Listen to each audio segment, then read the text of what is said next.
नमस्कार दोस्तों, हमारे YouTube चैनल पर एक बार फिर आपका स्वागत है। जैसा कि आप जानते हैं 2025 में आपकी वर्ग 2 और वर्ग 3 की चयन परीक्षा आयोजित की जा रही है। वर्ग 2 का विज्ञापन भी आपका जारी हो चुका है और बहुत जल्द वर्ग 3 का भी विज्ञापन आपको देखने मिलेगा। तो इसमें जो आपके मैथ के क्वेश्चन आने वाले हैं उनके प्रैक्टिस सेट स्टार्ट किए जा रहे हैं। आज पहले प्रैक्टिस सेट के बारे में हम बात करेंगे। इससे एग्जाम में आपको काफ़ी ज़्यादा हेल्प मिलेगी और दोनों में वर्ग 2 और वर्ग 3 दोनों में इस प्रकार के क्वेश्चन आपके पूछे जाएंगे। तो जितना भी मुझे समय मिलेगा धीरे धीरे इस प्रकार के प्रैक्टिस सेट आपको मिलते जाएंगे और कोशिश करूंगा ज़्यादा से ज़्यादा प्रैक्टिस सेट आपको सॉल्व कराने की, जिससे एग्जाम में आपकी काफ़ी ज़्यादा हेल्प हो सके। तो चलिए हम बात करते हैं सबसे पहले प्रैक्टिस सेट के बारे में, किस प्रकार के क्वेश्चन आज के सेट में रखे गए हैं। आगे एक एक करके आप क्वेश्चन देख सकते हैं। सबसे पहला प्रश्न है, यदि पी क्यू एक 2 अंकों वाली संख्या है तो P Q minus Q P निम्नलिखित में से किससे पूर्णतया विभाजित होगी। तो यहाँ पर विभाज्यता नियम पर क्वेश्चन आपके पूछे जाते हैं, जो आपका डिविजिबिलिटी रूल है। वर्ग 2 और वर्ग 3 दोनों में यहाँ से क्वेश्चन देखने मिलते हैं। तो मेरे साथ साथ आप भी क्वेश्चन को लगाएंगे, आपका आंसर क्या आता है आप लोग लगातार नोट करते चलें। कितने क्वेश्चन आपके सही होते हैं आप कमेंट में जरूर बताएं और उसके बाद आप सॉल्यूशन देखें कि किस तरीके से सॉल्व करना है। इन प्रश्नों से एग्जाम में आपको बहुत ज्यादा हेल्प मिलेगी। सिलेक्टेड क्वेश्चन यहाँ पर आपके लिए गए हैं। तो इस प्रकार के क्वेश्चन को हम कैसे सॉल्व करेंगे। यहाँ पर 2 अंकों की संख्या आपको बोली गई है पी क्यू है, तो इन संख्याओं को हम कैसे लिखते हैं। जैसे यहाँ पर आपकी पी क्यू संख्या है तो इसको हम क्या लिख सकते हैं, 10p प्लस क्यू, जो आपके स्थानीय मान होते हैं। जैसे अगर हम बात करें 12 की तो इसको हम क्या लिख सकते हैं, 1 गुणित 10 प्लस 2। तो 1 में 10 का गुणा करेंगे तो ये स्थानीय मान बन जाता है, क्योंकि यहाँ पर दहाई का अंक है। तो यहाँ पर आ जाएगा आपका 10 प्लस 2। इसी प्रकार से हम p में 10 का गुणा करेंगे तो 10p प्लस क्यू लिख देंगे 10p प्लस क्यू को। अब यहाँ पर जो हमें संख्याएं दी गई हैं कि यहाँ पर क्या है आपका P Q minus Q P, तो इनको हम कैसे लिखेंगे, पी क्यू को कैसे लिखेंगे हम यहाँ पर 10p प्लस क्यू। अब यहाँ पर अगला है माइनस, माइनस में क्या है 10q प्लस आपका p हो जाएगा। तो इस तरीके से आप इन्हें लिख लें। अब यहाँ पर ब्रैकेट को हम खोल लेंगे तो 10p प्लस क्यू माइनस यहाँ पर आ जाएगा आपका 10q माइनस p। अब इसे आगे हम सॉल्व करेंगे। 10p में से एक p आपका माइनस होगा तो यहाँ पर बचेगा आपका 9p माइनस का, क्योंकि 10q यहाँ पर माइनस का है और q प्लस का है तो माइनस 9q बचेगा। अब 9 को यहाँ से हम कॉमन लेंगे तो अंदर क्या बचेगा, p माइनस क्यू।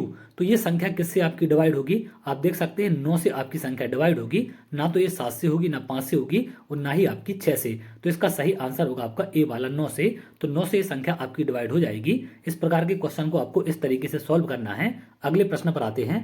अगला प्रश्न यहाँ पर दिया गया है, यदि X square plus Y square बराबर 25 है तो वाई बराबर 2x है, तो x का मान हमें यहाँ पर बताना है क्या होगा।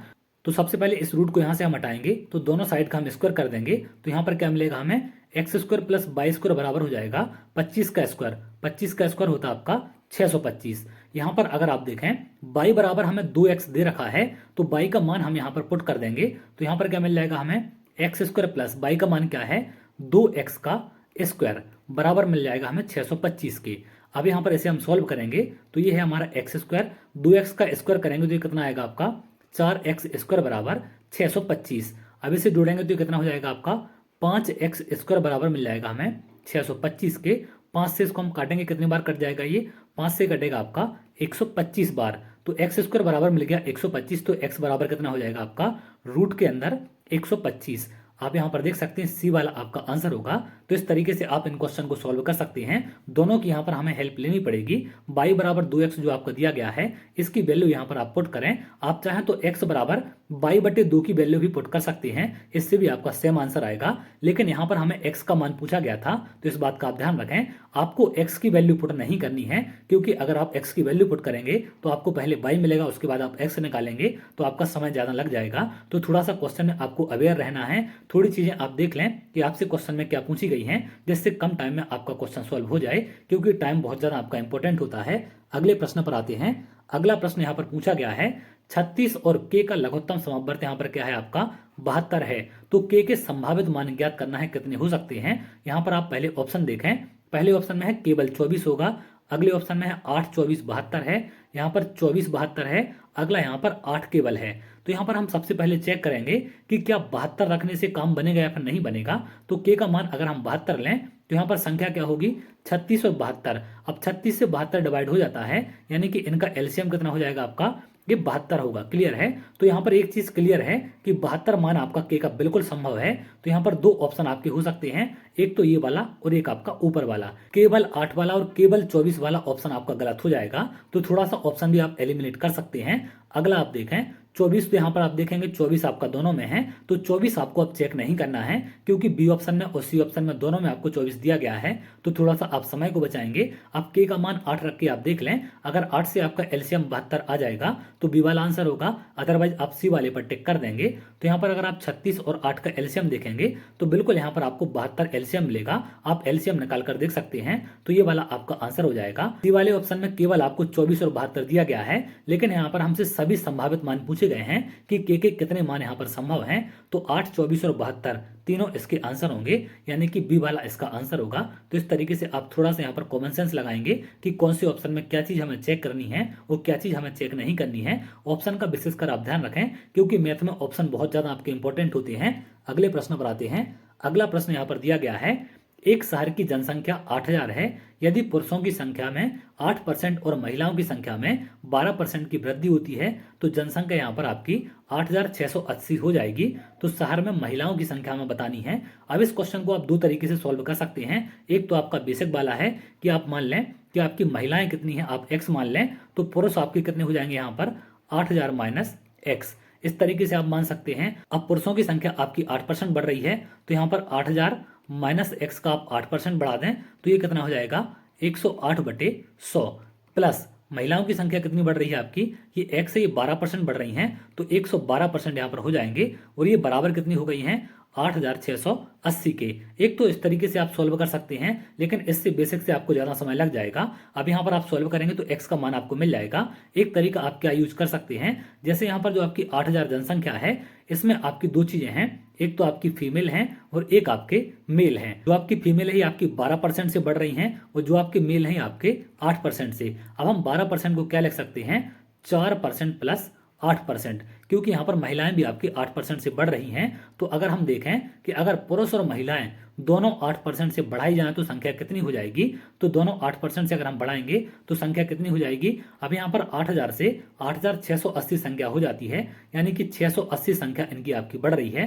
तो यहाँ पर 8% के हिसाब से अगर हम देखेंगे तो 8000 का 8% करना हो जाएगा, इसको आप देखें ये आपका 640 होगा, लेकिन संख्या बढ़ रही है यहाँ पर 680, यानी कि 40 का डिफरेंस यहाँ पर आपको देखने मिलेगा। 40 का डिफरेंस यहाँ पर क्यों है, क्योंकि महिलाओं का हमने 4% नहीं बढ़ाया है, तो जो आपकी फीमेल हैं इनका 4% कितना हो जाएगा आपका 40 के बराबर, क्योंकि 40 का जो अंतर यहाँ पर आपको देखने मिल रहा है ये क्या है 4% महिलाओं की वृद्धि की वजह से है। तो 4% 40 के बराबर है, तो 1% कितने के बराबर हो जाएगा आपका 10 के। यहाँ पर हमें 100% बताना है, क्योंकि पूरी महिलाएं आपकी 100% होंगी, तो 1% 10 के बराबर है। तो 100% के लिए आप क्या करेंगे, दोनों में डबल जीरो लगा देंगे, तो 100% आपका 1000 के बराबर हो जाएगा, यानी कि डी वाला इसका आंसर होगा। इस तरीके से भी आप इसे कम समय में सॉल्व कर पाएंगे। यहाँ पर बताने के लिए इतना समय लग गया है, अदरवाइज बहुत कम टाइम में आप इसे सॉल्व कर सकते हैं। अगले प्रश्न पर आते हैं। अगला प्रश्न यहाँ पर पूछा गया है, यदि 33 मीटर का कपड़ा बेचने पर रानी को 11 मीटर कपड़े के विक्रय मूल्य के बराबर लाभ प्राप्त होता है तो उसका लाभ प्रतिशत ज्ञात करें। इस टाइप के क्वेश्चन में कई सारे अभ्यर्थी कंफ्यूज हो जाते हैं कि कैसे हम विक्रय मूल्य क्रय मूल्य कैसे हम डिसाइड करें। तो बहुत आसान तरीका यहाँ पर मैं आपको बताने वाला हूँ, इससे लाइफ में कभी भी आपसे गलती नहीं होगी। यहाँ पर आपको 2-3 चीजें ध्यान रखनी है कि अगर हम बात करें कि लाभ की बात की जा रही है क्या होगा, तो लाभ आप जानते हैं। जैसे अगर हम बात करें विक्रय मूल्य की, तो विक्रय मूल्य आपका क्या होता है, अगर आपको लाभ होगा तो विक्रय मूल्य होगा आपका क्रय मूल्य प्लस लाभ। अगर आपको हानि होती है तो विक्रय मूल्य क्या होता है आपका क्रय मूल्य माइनस हानि, क्योंकि यहाँ पर विक्रय मूल्य और क्रय मूल्य की बात की जा रही है। सबसे पहले अगर हम बात करें यहाँ पर क्या लिखा है 33 मीटर कपड़ा बेचने पर, तो 33 मीटर कपड़ा यहाँ पर आपने बेचा है, तो आप मान लें कि 33 मीटर कपड़े का सेलिंग प्राइस क्या है आपका 33 SP। अब इन 33 मीटर कपड़े का कुछ क्रय मूल्य भी होगा, तो इसका क्रय मूल्य आप क्या मान लें 33 CP, ये हमने क्रय मूल्य मान लिया है। अब लाभ कितना हो रहा है यहाँ पर 11 मीटर विक्रय मूल्य के बराबर, यानी कि लाभ कितना हो रहा है 11 मीटर सेलिंग प्राइस के बराबर। अब सेलिंग प्राइस वालों को सेलिंग प्राइस की तरफ कर दें और कॉस्ट प्राइस वालों को कॉस्ट प्राइस की तरफ, तो यहाँ पर क्या हो जाएगा 11 यहाँ पर आके माइनस हो जाएगा, तो 22 SP बराबर क्या मिलेगा हमें 33 CP। अब यहाँ पर CP और SP का आप रेशो बना सकते हैं। यहाँ पर क्या आ जाएगा SP/CP बराबर मिल जाएगा हमें 33/22। इसको 11 से काटेंगे ये 2 आएगा और यहाँ पर आपका 3 आएगा, कॉस्ट प्राइस कितनी है आपकी 2 है, सेलिंग प्राइस आपकी 3 है, तो लाभ कितने का हो रहा है यहाँ पर 1 का। तो यहाँ पर हमें परसेंटेज में बताना है 1 का लाभ कितने पर हो रहा है, क्रय मूल्य कितना हमारा 2 है, 2 पर। तो परसेंटेज में कैसे बदलते हैं इसको, हम इंटू 100 करके परसेंटेज लगा देंगे, तो यहाँ से हमें क्या मिल जाएगा 50%। इस तरीके से आप इसे सॉल्व कर सकते हैं, काफी आसान आपका तरीका है। अगर हमसे यहाँ पर बोल देता क्रय मूल्य के बराबर तो 11 हम क्रय मूल्य लिख देते। इस तरीके से आप इसे सॉल्व कर सकते हैं। तो जो चीज आपसे बोली जाए वही चीज आपको यहाँ पर पुट करनी है। क्रय मूल्य लाभ हानि के बीच आपको रिलेशन पता होना चाहिए कि इनका रिलेशन क्या होता है। जो चीज आपको क्वेश्चन में दी जाए पहले आप उनको लिख लें। क्रय मूल्य है, विक्रय मूल्य है, लाभ है आपका, तो इसको आप लिख लेंगे यहाँ पर कि विक्रय मूल्य बराबर होगा क्रय मूल्य प्लस लाभ के। अगर हानि दी जाती तो विक्रय मूल्य किसके बराबर होता, क्रय मूल्य माइनस हानि के, उसमें आप वैल्यू पुट करते। तो इस तरीके से आसानी से आप इसे सॉल्व कर पाएंगे। अगर क्वेश्चन आपको समझ में नहीं आता है तो आप रिपीट करके देख सकते हैं। काफी आसान तरीके से यहाँ पर आपको सारे क्वेश्चन सॉल्व कराए जाएंगे। अगले प्रश्न पर आते हैं। अगला प्रश्न यहाँ पर दिया गया है, ए और बी एक साथ मिलकर किसी काम को 12 दिन में पूरा कर सकते हैं। ए अकेले उसी काम को 20 दिन में पूरा कर सकता है। यदि बी प्रतिदिन केवल आधे दिन तक उस कार्य को करता है तो ए और बी एक साथ मिलकर उस काम को कितने दिन में पूरा कर सकते हैं। अब यहाँ पर हमें सबसे पहले पूछा गया है कि ए और बी मिलकर कितने दिन में करते हैं, तो ए प्लस बी मिलकर करते हैं यहाँ पर 12 दिन में। ए अकेले कितने दिन में करता है, ए अकेले करता है यहाँ पर 20 दिन में। तो सबसे पहले इनका हम क्या करेंगे, एलसीएम ले लेंगे। एलसीएम कितना हो जाएगा 60। अब इनकी आप क्षमता निकाल लें तो 12 से डिवाइड होगा तो कितना आएगा 5, 20 से डिवाइड होगा तो आपका 3। अब ए की क्षमता यहाँ पर आपकी 3 है और ए प्लस बी की क्षमता आपकी 5 है। तो ए की तो यहाँ पर निकल गई आपकी 3 है, तो बी की कितनी हो जाएगी यहाँ पर आपकी 2। अब यहाँ पर हमें सभी की क्षमता मिल गई है कि ए की क्षमता कितनी है 3 है, बी की क्षमता कितनी है 2 है। लेकिन यहाँ पर बोला गया है कि यदि बी प्रतिदिन केवल आधे दिन काम करता है, यानी कि वो आधा काम करेगा, तो आधे दिन काम करेगा तो इसकी क्षमता क्या हो जाएगी 2/2, यानी कि इसकी क्षमता हो जाएगी 1, जो यहाँ पर नई क्षमता है। अब यहाँ पर ए और बी मिलकर कितने दिन में इस काम को पूरा करेंगे, तो टोटल काम आपका कितना है 60 है, ए की क्षमता 3 है और बी की नई क्षमता कितनी है 1 है। तो कितना टाइम लगेगा 60/3 + 1, तो यह आ जाएगा आपका 60/4। 60/4 कितने के बराबर होगा आपका 15 दिन के। यहाँ पर आप सी वाले ऑप्शन में देख सकते हैं। इस तरीके से आपको क्वेश्चन सोल्व करना है। अगले प्रश्न पर आते हैं। अगला प्रश्न यहाँ पर दिया गया है, यदि m + n अनुपात m - n बराबर है 7:3 के, तो m³ + n³ अनुपात m³ - n³ बताना है कितने के बराबर होगा। तो यहाँ पर आपको क्या दिया गया है, m + n बटे m - n ये बराबर दिया गया आपको 7/3 के। तो पहले m और n का आप अनुपात निकाल लें, तो इसका क्रॉस मल्टीप्लाई करेंगे तो 3 का मल्टीप्लाई ऊपर होगा कितना आ जाएगा आपका 3m + 3n बराबर हो जाएगा आपके 7m - 7n के। अब यहाँ पर आगे सॉल्व करें, ये m वाला आप इधर भेज दें और n वाला आप इधर, तो ये कितना हो जाएगा 7 आगे जुड़ जाएगा तो 10n बराबर होगा, 3 यहाँ पर माइनस होगा तो 4m के। अब यहाँ पर m/n क्या मिल जाएगा, m/n मिल जाएगा हमें 10/4। 10/4 किसके बराबर होता है 5/2 के। अब m की वैल्यू मिल गई यहाँ पर 5 है और n की वैल्यू यहाँ पर हमें 2 है। अब पूछा क्या गया हमसे, m³ + n³ बटे m³ - n³। m की वैल्यू 5 पुट कर देंगे हम और n की वैल्यू यहाँ पर 2, तो m की वैल्यू 5 करेंगे तो 5 का क्यूब कितना हो जाएगा 125 प्लस n की वैल्यू 2 है, 2 का क्यूब कितना हो जाएगा आपका 8 बटे यहाँ पर आ जाएगा 125 माइनस 2 का क्यूब आपका 8 है। तो 125 + 8 कितना हो जाएगा आपका 133 बटे 125 - 8 कितना हो जाएगा आपका 117। 133 बटे 117 कौन से ऑप्शन में है, तो यहाँ पर आप देख सकते हैं ए वाला इसका आंसर होगा। अगले प्रश्न पर आते हैं। अगला प्रश्न यहाँ पर हमें दिया गया है, 10% पानी युक्त 16 लीटर दूध को इतना पतला करने के लिए उसमें कितने लीटर पानी मिलाया जाए कि मिश्रण में पानी की मात्रा 20% हो जाए। तो यहाँ पर अभी पहले कितनी है पानी की मात्रा 10% है। तो यहाँ पर हम देख लेंगे कि 16 लीटर दूध में आपका 10% पानी है और यहाँ पर मिल्क कितना है आपका, बाकी शेष आपका मिल्क होगा। तो 10% कितना हो जाएगा, ये 1.6 लीटर पानी है आपका और बाकी का 14.4 लीटर आपका क्या होगा, इसमें मिल्क होगा। अब इसमें बोला गया है कि हमें 20% पानी करना है, तो 20% पानी करने के लिए हमें क्या करना पड़ेगा, इसमें x लीटर पानी मिलाना पड़ेगा, तभी तो ये कितना होगा 20% हो पाएगा। तो यहाँ पर x लीटर पानी मिलाएंगे तो 1.6 प्लस कितना आएगा आपका x, इतना पानी मिला दिया तो टोटल मिश्रण भी आपका क्या होगा x लीटर बढ़ जाएगा, यानी कि 16 लीटर जो मिश्रण था ये भी आपका x लीटर बढ़ेगा। तो ये पानी 20% हो जाएगा। 20% का मतलब होता है पानी का टोटल मिश्रण में से 20 होना। तो इस तरीके से आप इसे पुट करेंगे 20/100। आप यहाँ पर सिर्फ 16 नहीं लिखेंगे क्योंकि आपने x लीटर पानी मिलाया है और जो यहाँ पर 20/100 है, ये 100 किसकी मात्रा है, टोटल नए मिश्रण की। तो इसको आप ध्यान रखें। तो इस तरीके से आपको सॉल्व करना है।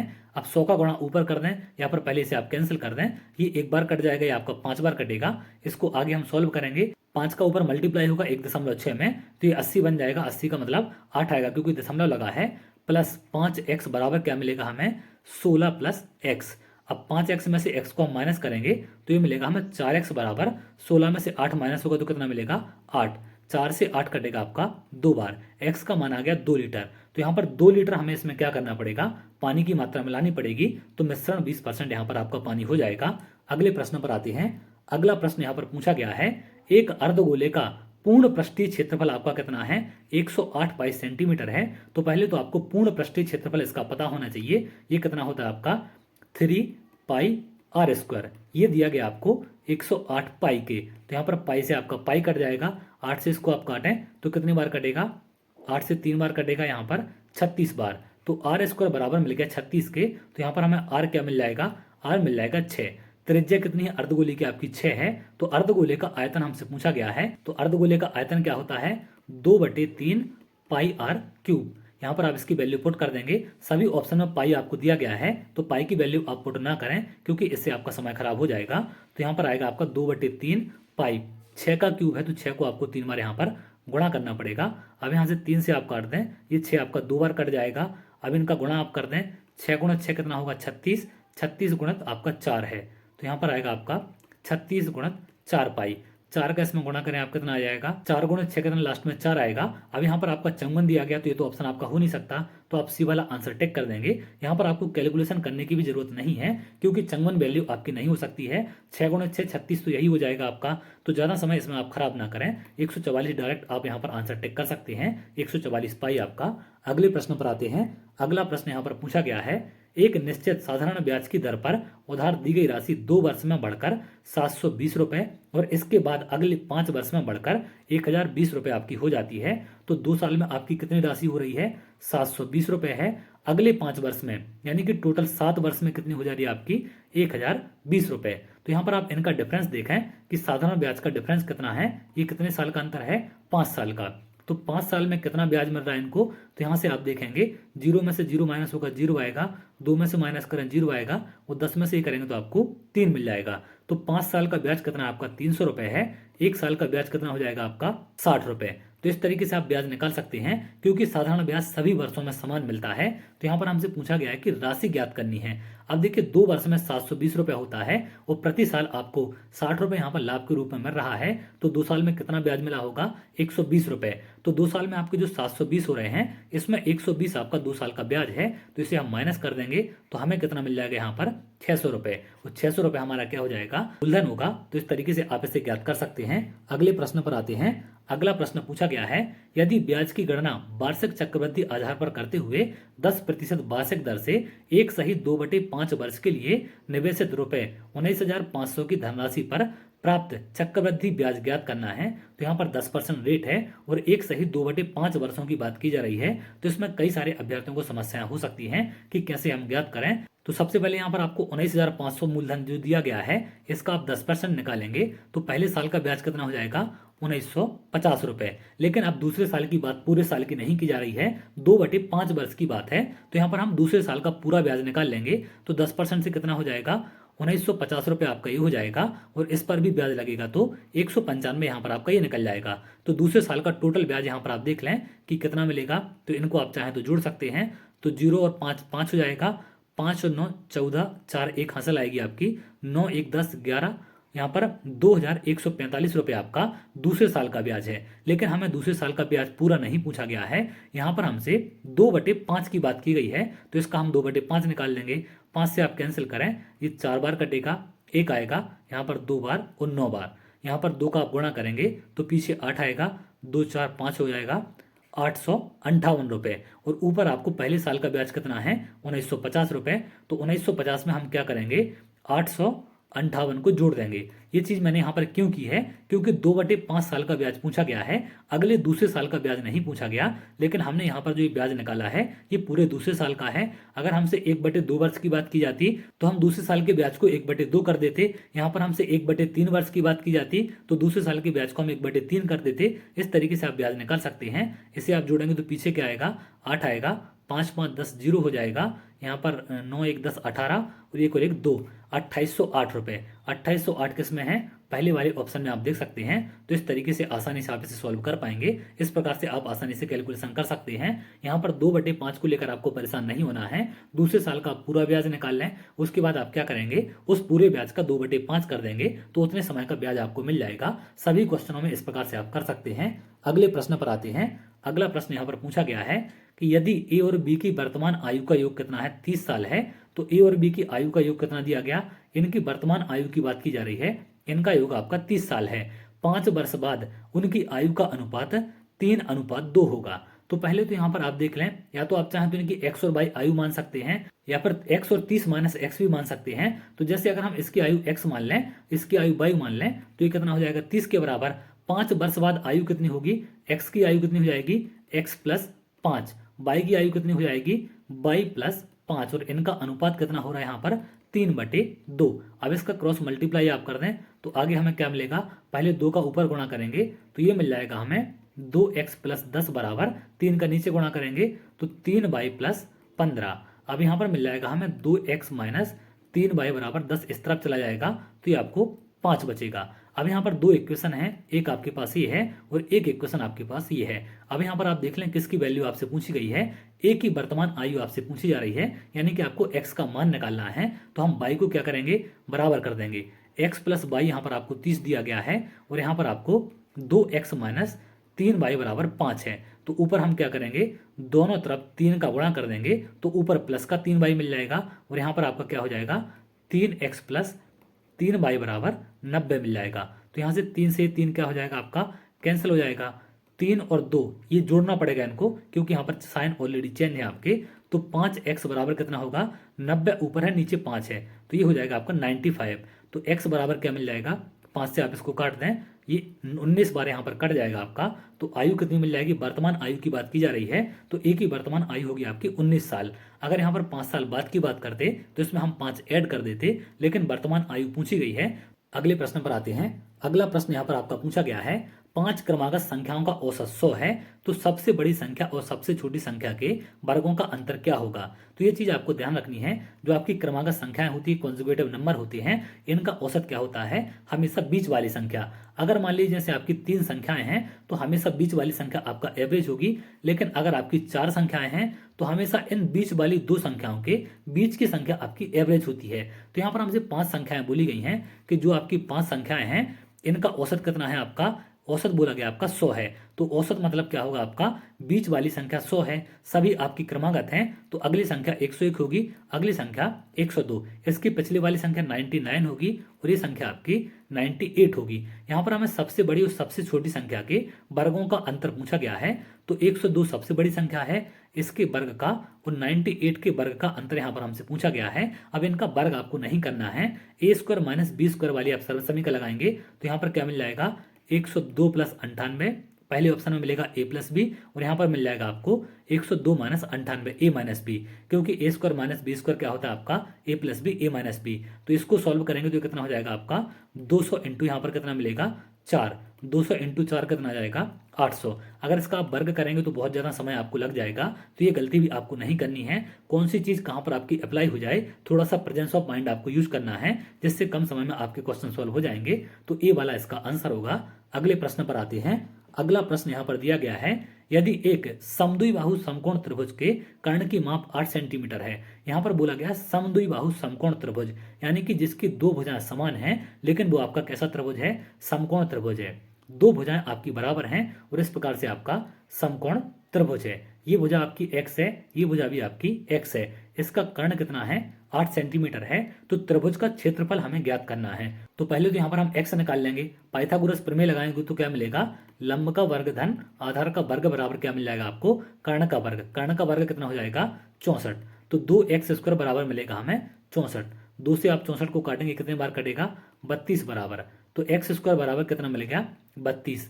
तो एक्स बराबर कितना मिल जाएगा यहाँ पर, 32 का रूट। अब इस 32 के रूट को आप सॉल्व ना करें क्योंकि दो ऑप्शन में आपको रूट 32 दिखाई दे रहा है, तो थोड़ा सा आप वेट करें। यहाँ पर एक्स मिल गया हमें रूट 32 के बराबर है।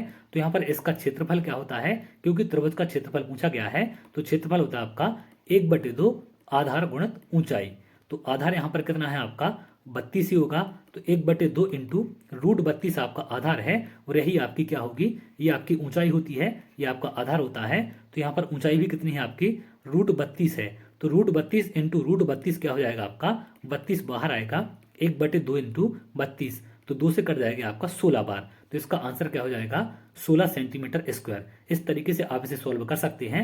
यहाँ पर समद्विबाहु समकोण त्रिभुज की बात की गई है, यानी कि दो भुजाएं इसकी क्या है आपकी, समान है। तो ये दो भुजाएं हमने समान ले ली, और यहाँ पर कर्ण आपको 8 बोला गया था। तो इस तरीके से आप इसे सोल्व कर सकते हैं। अगले प्रश्न पर आते हैं।